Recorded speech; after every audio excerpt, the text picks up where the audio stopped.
Welcome back to Cyber Sea of Galilee DSMME on this Thursday, November 11th. And this particular day is another great saint.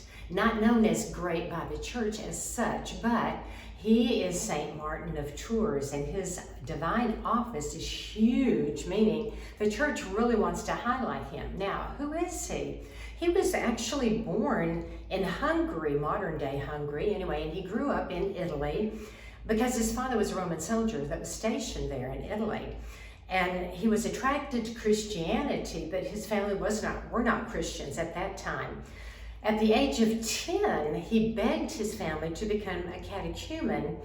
And at the age of 12, he begged them, would they release him so that he could go and become a hermit. So we have a very unusual, very spiritual young man here. And at 15, he was drafted into the Roman army. And so that kind of slowed down things because they actually had a law that when a Roman army official retired, that if he had a son, the son had to take his place. And so this fell to Martin of Tours to do so. One day when he was a soldier and he was passing by the city gates, there was this poor older man hobbling by, very scantily clothed, suffering greatly.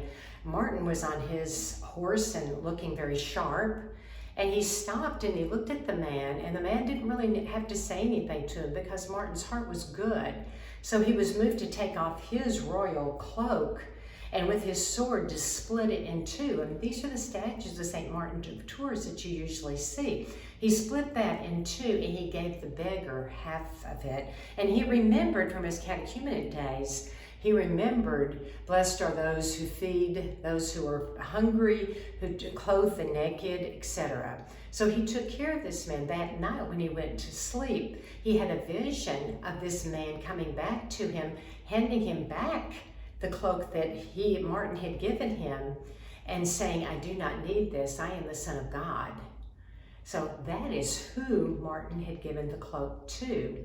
A few years after this, Martin does gets baptized, very shortly actually, and he stayed to fulfill his time in the military for 2 more years because he felt he was morally obligated to fulfill what he had said he would do.